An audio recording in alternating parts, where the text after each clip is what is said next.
Welcome to Tech in the Right Direction, the podcast. Let's take tech in the right direction to drive social change and close the employment, pay, and culture gap for women in technology. This podcast is focused on helping turn ideas into action and create opportunities for women to advance in the dynamic technology industry. I hope this podcast will inspire and motivate you to encourage more women and girls to seek or grow a career as a woman in technology. Stories about the journey of amazing women in the tech field starts right now.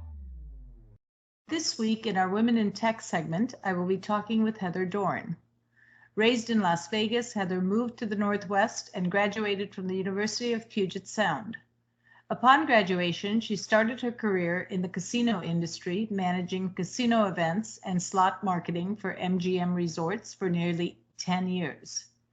8 years ago, she relocated back to the Seattle area, working for Microsoft across partner marketing, inside sales, and now business applications.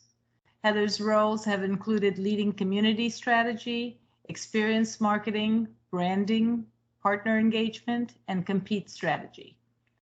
Currently, she is the global lead for experience marketing and compete strategy for the cloud marketing business applications team.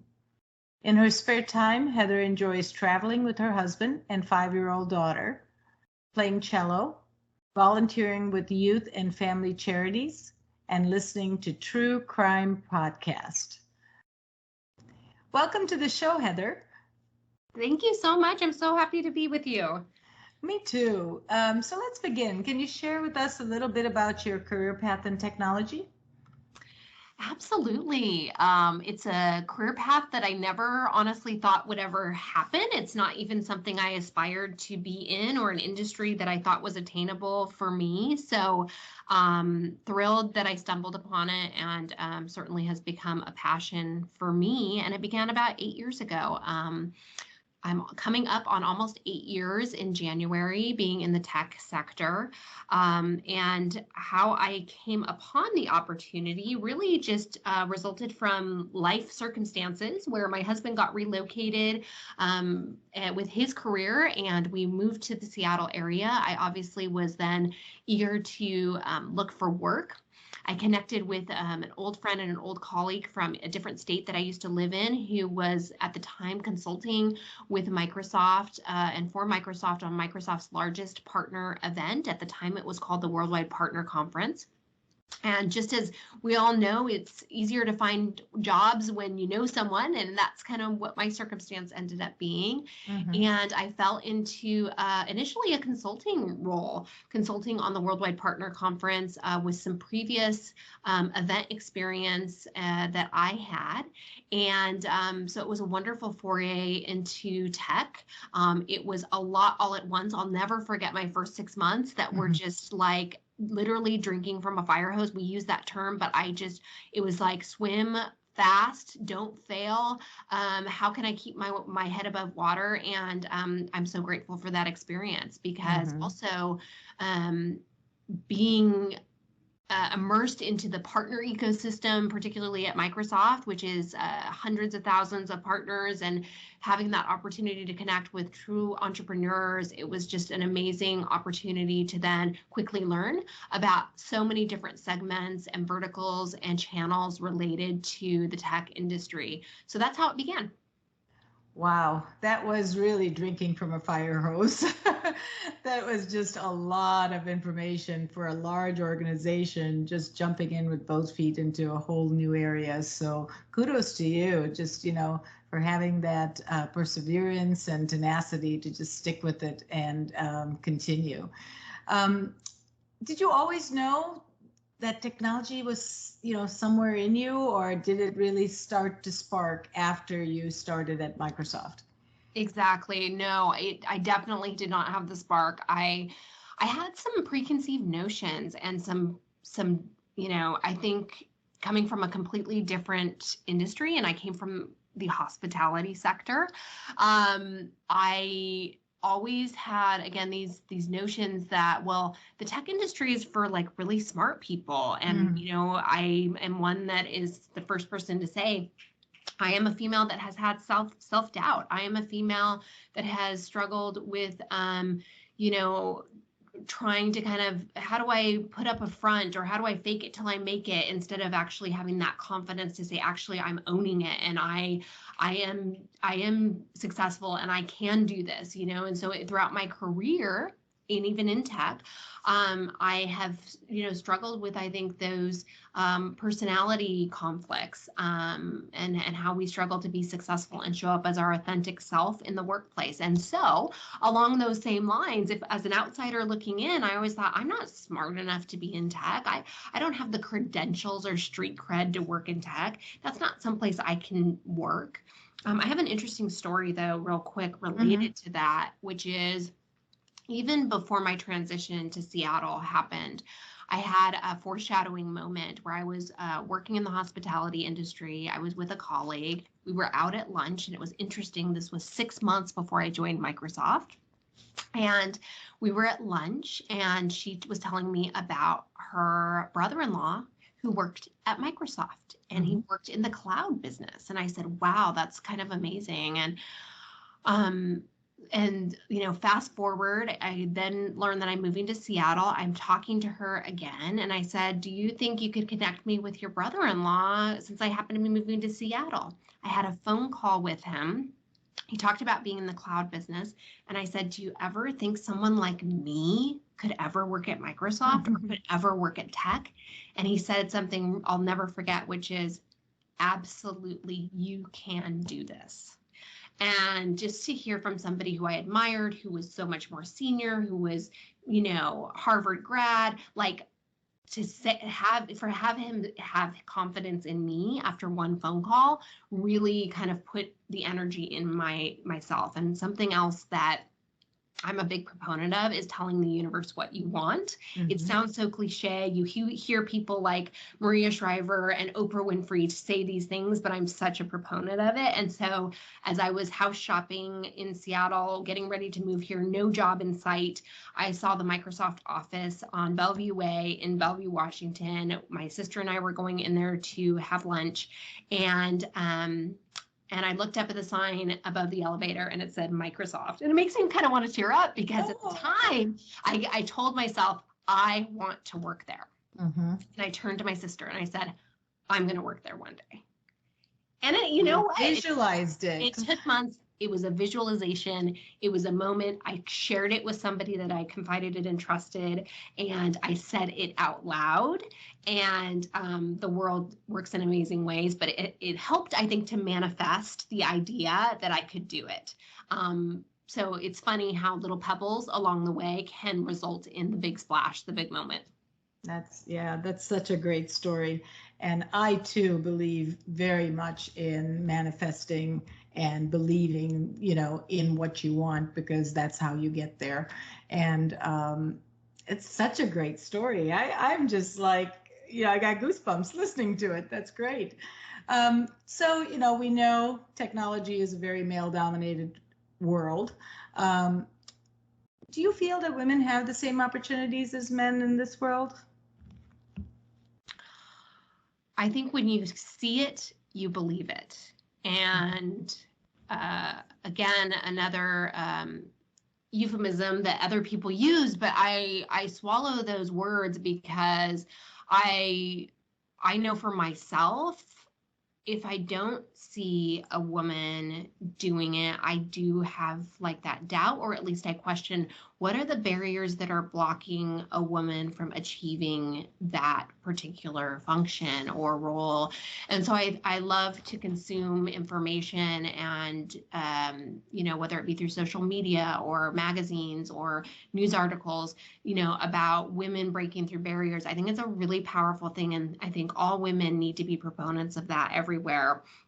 You know, just talking to my daughter, who's 5 years old this week, her best friend at school, his name is James, and all summer long, he was in baseball camp. And my daughter said to me, I really, really, really want to play baseball. And I want to play baseball when I grow up. And I said, well, you can play t-ball and we can play softball. And, let's see if we can find some other opportunities for you. And she goes, but why is that different from me being able to play baseball? And it's like one of those things that how do I answer that? Like, I'm not sure I know the answer other than to say, you can. And then have my own self-doubt because I know I've already boundaries up. Like, where are the female professional baseball players? That's right.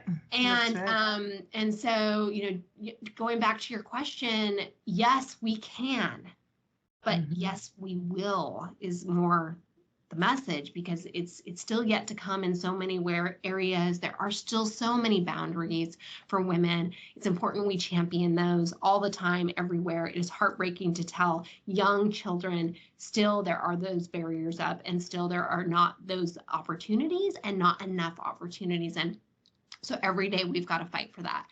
But also to say every day we also have to lift each other up.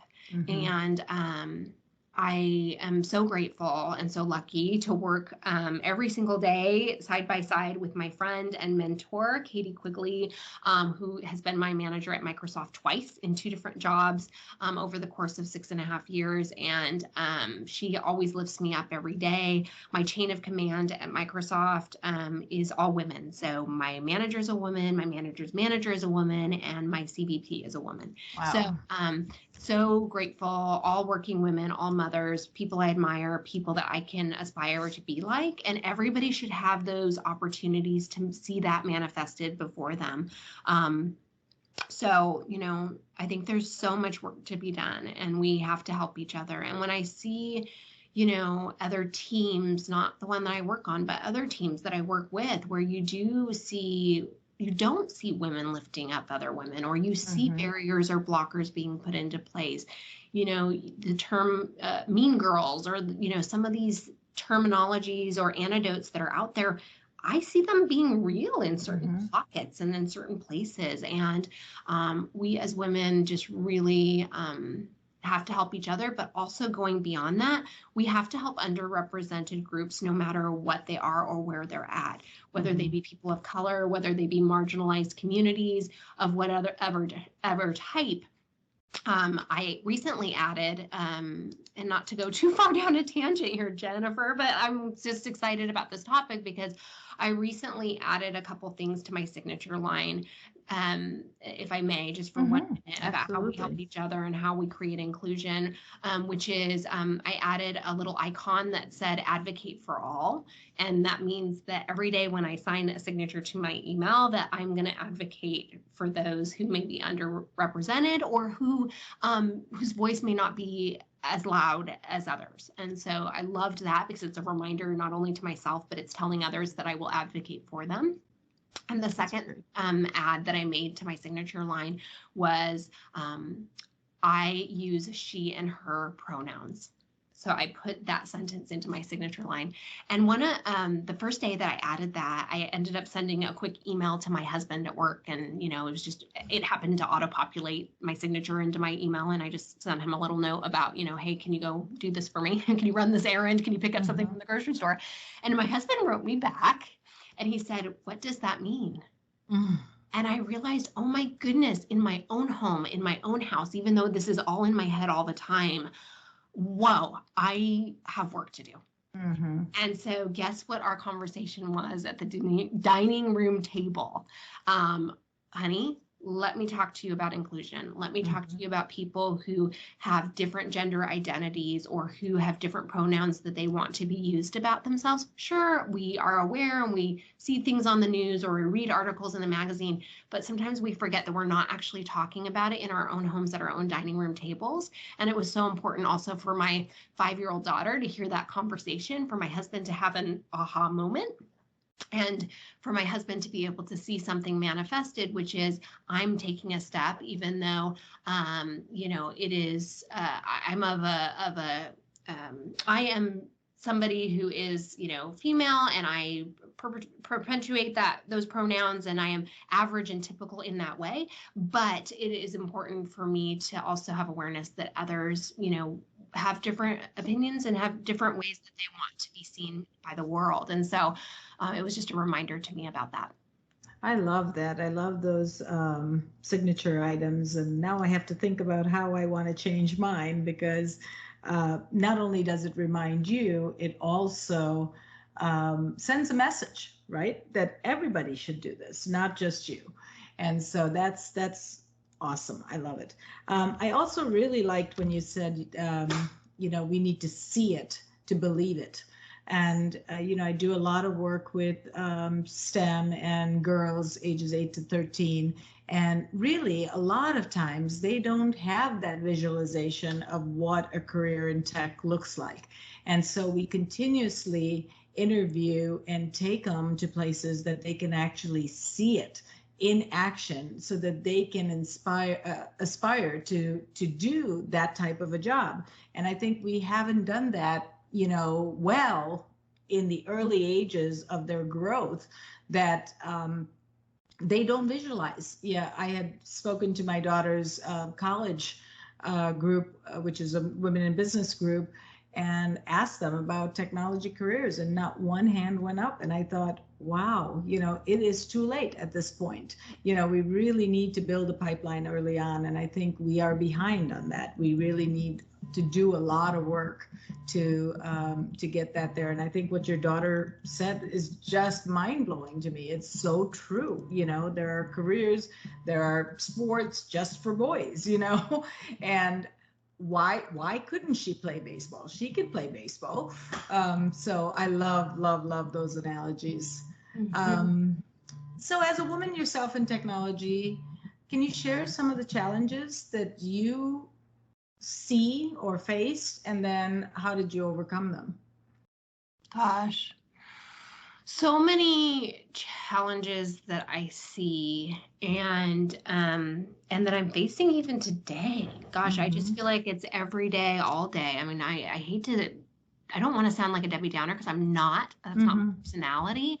But I will say when we talk about this topic, it can sometimes just be, it can be deflating because I feel like the battle is always being fought. So some things that I have experienced but overcome is really, is number one, that I am always a work in progress. And I think, speak frankly, as a woman in tech, one of the things that I have seen and been challenged by myself, but have overcome, has been around even the Me Too movement that we've seen over the last 18 months to 2 years. And I think tech has been impacted by that. I will tell you that in over the course of my 15-year career or so, I have worked in different environments and with different people, and there have been moments when I have experienced my own sexual harassment, very blatant, very poignant, particularly in my 20s. I did nothing about it because I wanted to protect my career. I let it go. I wanted to move forward, and I felt like, you know what, I've got to adapt to this boys' club. I've got to adapt. I've got to use whatever I have in whatever ways in order to move my career forward. And I'm not going to jeopardize that. And I'm not going to speak up, and I'm not going to create waves. I'm going to be a good girl. I'm going to be a yes girl. That's a challenge in and of itself. But as I've grown in maturity and confidence, but also I think as the evolution of our own culture and in the tech culture has evolved, and it's continuing to evolve, and I don't think the Me Too movement is over by any stretch of the imagination. I think it is just a beginning. It's a spark. And so I had an incident happen about a year ago. And there's been so many of these. My story is not unique in any way, shape, or form. But I want to be more open and talk about it because I want people to feel comfortable talking about their own stories too. And again, I don't think mine even reaches the cusp of some really, really serious situations, but it's just one example, right, of what are the challenges you face in tech. Well, I had an incident a year ago happen at an event that I was managing and running, where we had a man come into one of our sessions and he wasn't wearing his badge. We all wear badges when we go to these events. And security asked him multiple times, we need to scan your badge. Okay, it's a simple request. We're all used to that. this person did not do that. He barged his way into a session. He stood in the back of the room, and security called me and said, "We have kind of this incident going on. Do you want to meet me up at the session room?" Yeah, sure. Lo and behold, it turns out that this was a pretty senior leader. I had pulled him aside. I didn't know who he was, honestly. And I said, "Hi, hey, my name's Heather Doran. I'm managing the event. You've come into here, but you don't have your badge." And he became irate. He became livid. He was screaming at me. He was attacking me. I even had security with me while this was happening. And it manifested for 8 to 10 minutes. And this man was red and he was beat, and I was shaking and I was startled and I felt fear. And I eventually just walked away from the situation because I thought, what, security's here. They need to manage him. Right. I have not asked for anything unreasonable. I have asked some very basic questions. I wanted to find out, who is this person that has barged their way into a session room? I'm sorry that you are fairly senior, but I don't actually know who you are. And that's not my fault. It's how this person reacted that was at fault. Long story short, nobody should ever be in those situations where they're uncomfortable. They feel fear. They feel like this person has so much anger at them that they're like, whoa, this is taking me off guard, and I'm uncomfortable. That should not be anything anybody should face. And to be able to have resources to go to just talk about it, I was very shaken up by it. When people approached me afterwards, even 6 weeks after the incident happened, I felt like I wanted to come to tears, which tells me that I was bottling up something that in an interaction that really was hurtful and bothersome and uncomfortable. And Microsoft has been working through its own processes and ways to deal with these situations. And I think we continue to make inroads there. We continue as an organization to make progress there. But those are challenges that I think people across the spectrum in tech face day in and day out, is how do we make our culture and our workplace an environment that everyone feels comfortable and feels safe to come to work every day to do their very, very best work. And that is just, to me, that is basic, that is baseline, that is foundational to how we need to create these environments. And sure, there needs to be accommodations in place for people with special needs. There needs to be accommodations in place for anyone, and we just need to create that environment. And I think the processes piece is something that not all tech organizations have necessarily thought about. And in our leadership here at Microsoft has even been transparent to say, hey, we have work to do and we are going to work on it. And that's powerful in and of itself, is taking the first step, admitting that we all have work to do to push that forward. But that is the thing that's top of mind for me when you ask me about what are the challenges we face. And I think it is foundational. So true, so true. And I think our listeners can definitely benefit, because this is probably going through so many women's minds as they listen to this podcast and stories, to speak up, to really, make sure that you are not treated in that way for any reason. It is not okay to do that. And that should be just a simple rule, that people treat each other with respect, and not having somebody scream on the top of their lungs when you're standing right next to them. So thank you for sharing that story, and I know our listeners will definitely benefit from hearing stories like this, to know that they're not alone and we need to have confidence to speak up. Did you know that there is an increase in the number of women leaving the tech industry? As a woman-owned business, Directions Training has made it our mission and passion to change this statistic. That's why Jennifer created this podcast. We showcase insight from everyday women for everyday women in the tech industry. Do you know other people that would benefit from tuning in? Share the link and help us drive the advancement of women in the tech industry. Do you have a journey or know of someone that our listeners would benefit from hearing about? Reach out to us at directionstraining.com/podcast. Don't forget to follow us on LinkedIn, Facebook, and wherever you find your podcasts. Now, back to the show. So, women have a lot of advantages in the boardroom, in organizations. What are some of the advantages that you think we can bring to the table as women to grow more women in this technology field? Yeah, I think you're right about that. And I think they are innate qualities. And I don't want to speak, for everyone, but I will speak a little bit in generalities here. And even there are some stereotypes that I think ring true. But I do want to just recognize that. But, that women can bring empathy to the team and organizational culture in many circumstances. Women know how to read a room. And again, I don't want to be so gender specific, but I think that there are certainly these qualities that, we can read a room, we can have empathy, we can relate in many ways. You look at data and statistics around what the mind share of work a woman takes up in her capacity from both a working professional standpoint, but also a home life standpoint. I recently read a study that documented how women, particularly those with families, how the mind share of work is so much greater than her partners, from thinking about your task list of groceries and laundry and what needs to be done around the house and what do we have to get done, and then topping on top of that the workload that we all take on. And it made me think about that there is that is something positive that we bring, I think, to the workplace, which is capacity.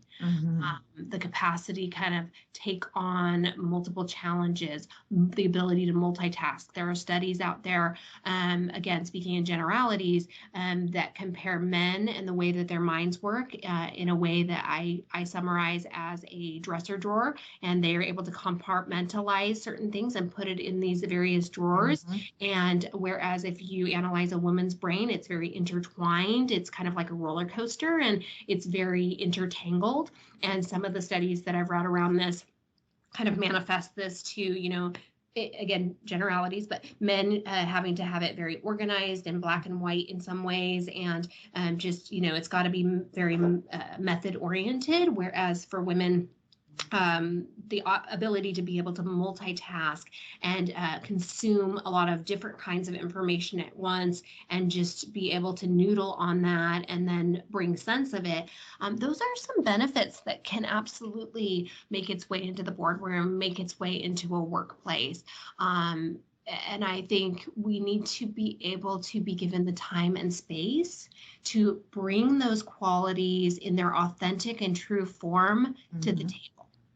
So many times, if a woman is speaking emotionally or identifying emotions at the table or identifying emotions in a room, that can be seen or reflected upon in a negative way. But actually, we need to bring light to that is a positive, that can bring levity to a situation. It can bring realism to a situation, and it can allow others in the room to be their authentic selves as well. I work for a manager who leads with an insight of show me that you care. I care about feelings and I care about other people's feelings. That's an insight that my manager leads with. Conversely, my insight that I lead with is more of an inspirational insight. I like to inspire others and I like to be inspired by others. So just to give some context. And I think we need to be hiring more people with an insight characteristic of the caring, the empathy, the listening, because we do need more of that in the workplace. And a lot of women lead with that characteristic. So how do we make sure that that's valued? How do we make sure that that's a pillar of strength? And how do we allow that to manifest itself in its authentic way so that others around the table can feel more open to show up in ways that not necessarily are give us your best self, show up with your A-type personality, put up the big front, and be who we think you should be, rather than who you are, how you are feeling today, or how or ways that again are more authentic. Yeah, well said, well said. In our company, I also, in our mission and values, we have a we care approach. And that really makes a difference because, like I said, we deal with technology, we deal with the human element, things can happen. But if we didn't care, we wouldn't take it that seriously. And we take all of that very seriously because that empathy, I think, from top down comes through to our customers and to our employees. So a lot of really good qualities to balance out what males bring to the table because theirs is also very there are advantages to their qualities as well. So bringing them together and creating that balance within an organization really increases bottom line profits, increases productivity, increases just company morale. Absolutely. Absolutely. And I think it is about just breaking down barriers. I mean, Jen, you're very good at that, of being your authentic self, of showing up in a very genuine and caring and nurturing way. But how many women do we know that, put up a big front, and it's hard to kind of see past that. And I know I've been in many situations where, behind closed doors, you're with a colleague and you're like, gosh, I wish I knew what she was really like. I wish I knew how she was when she leaves here, because I actually think I would really like that side of her. I've had those conversations with friends and colleagues I work with. And, I once worked for a CVP when I worked in the inside sales organization, who always just talked about authenticity and being your authentic self.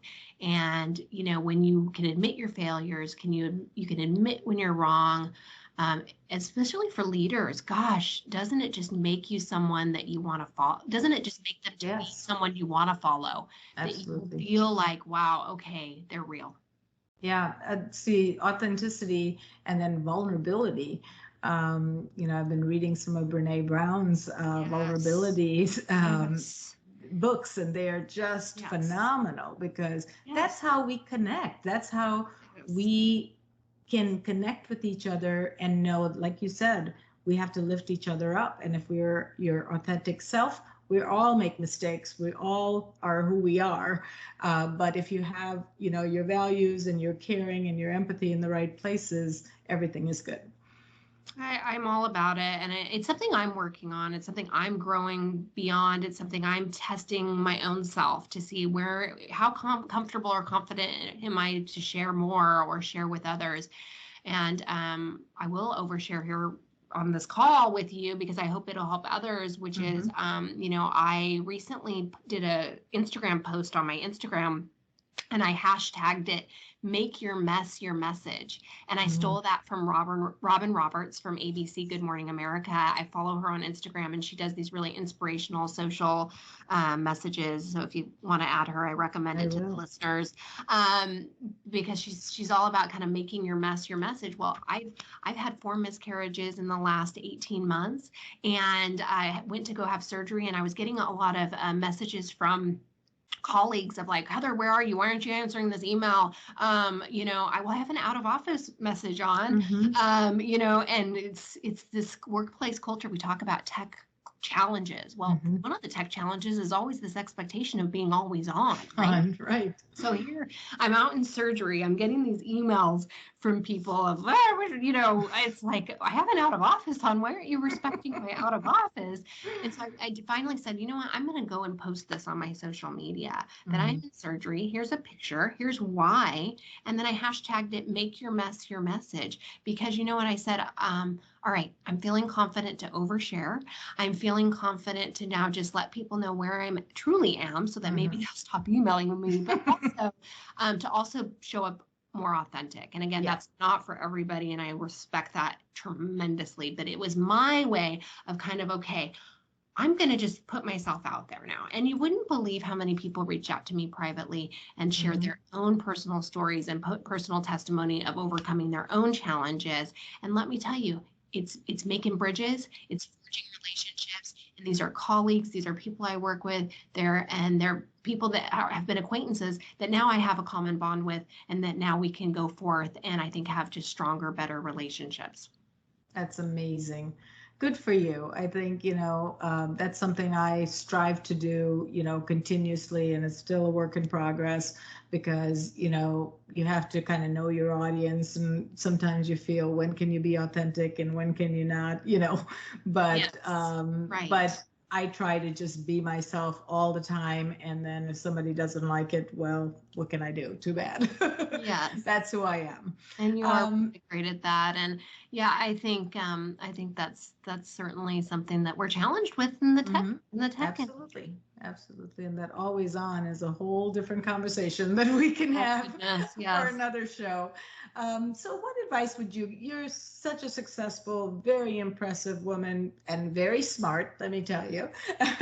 I've known you for a few years and just, love all that you do and all that you represent because I learn from you every day. And and so what advice would you give to a woman considering a career in technology? How can you build their confidence that they can do this?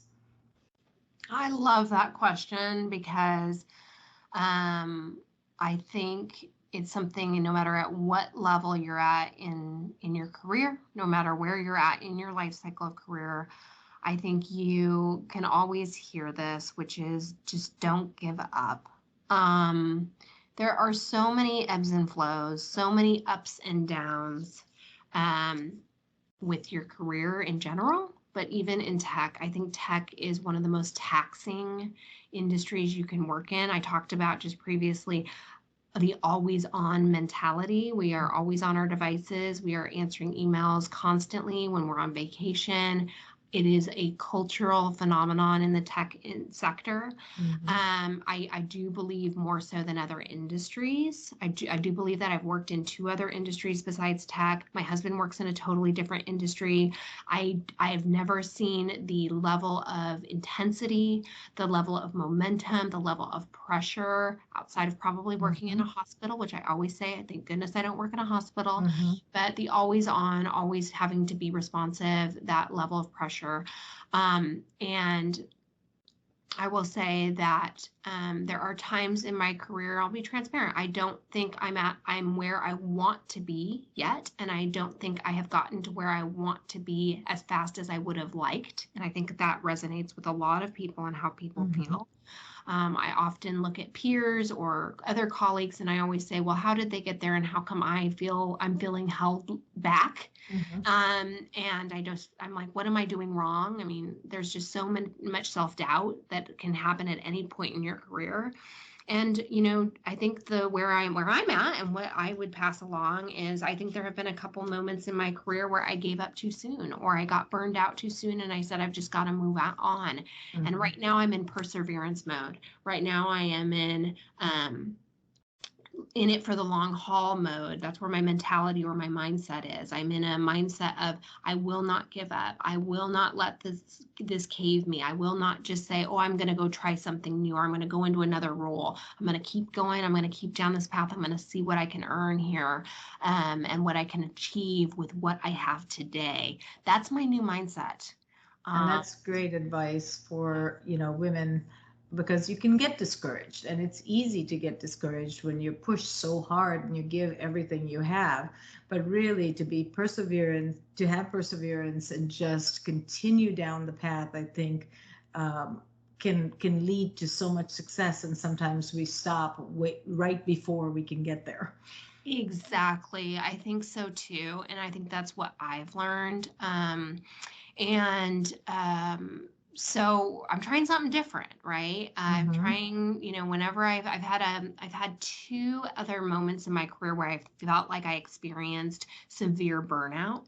And in both of those moments, I just said, I've got to go look for my next opportunity. And I did. I looked for my next opportunity. I jumped ship. I went and did something different. And I 100% recognize and support people who are in that true critical burnout mode that is affecting your health first and foremost, or your family. You have got to make those changes. And I support that. I'm not in that place yet, right? I'm not in a health situation and I'm not in a family situation. I'm more in a, oh my gosh, this is a really taxing state that I'm in my role right now. But I'm in perseverance mode, and I'm kind of just huddling down and saying, you know what, let's see what's next with what I have. And And some of that balance has to come from you too. You know, yes. I know your type A personality, you give it everything you've got, same way for me, but we have to learn to balance it and, you know, not be on 24/7 and not always be there for everybody and everything, so that we don't burn out as fast. We don't, you know, we can't light the candle on both ends and still come out ahead. It doesn't work. You need to take care of you, number one, first, and then, you know, balance it out so that you don't get that burnout and you have that perseverance to run the marathon. Absolutely. And lean on your mentors, lean on your coaches, lean on your, what I love to say, and again, I stole this from somebody else, lean on your board of advisors, your community of people that surround you when you're in those moments. I had a great call this week with my mentor that brought me back to reality and, you know, sparked some excitement for me. I had a great call with my best friend, you know, to just say, hey, let's have a girl talk, and we get on the phone. She lives in a different city, and we drink our red wine over FaceTime and just have our virtual date. And I think we all need that. And I think we just need to continue to just remember that there are people and resources out there. You just have to take advantage of them. That's great. So in closing, Heather, what 3 words would your friends use to describe you? Yeah, I love this because it's about having a little bit of self-awareness and perception. And the first word I would say is grit. I am a gritty person. I am one of those people that is just like, ain't nobody gonna hold me down. Is the type of person that I have from my own life experiences. So I would say grit has grit. The second one that I would say is they would definitely say I'm determined. So determined to me is the vision. Grit is the work. And then finally, I think they would say I am fun. I love, you know, to just kind of let loose. I love to be able to say, gosh, we put in the work. We worked hard. Now it's time to play hard. And so for me, that's usually, you know, how do we get out on the dance floor? How do we just truly let loose a little bit and have some fun? Awesome. I would agree with all 3 of those words. Since I've known you, but I'd also add that I think you're very kind, you're very grateful, and just an amazing person. So thank you so much for your time. I appreciate it. This was so much fun. This was fun. I love it. Great. Great. Thank you again. Thank you. And thank you to the listeners. Make it a great one. Thanks.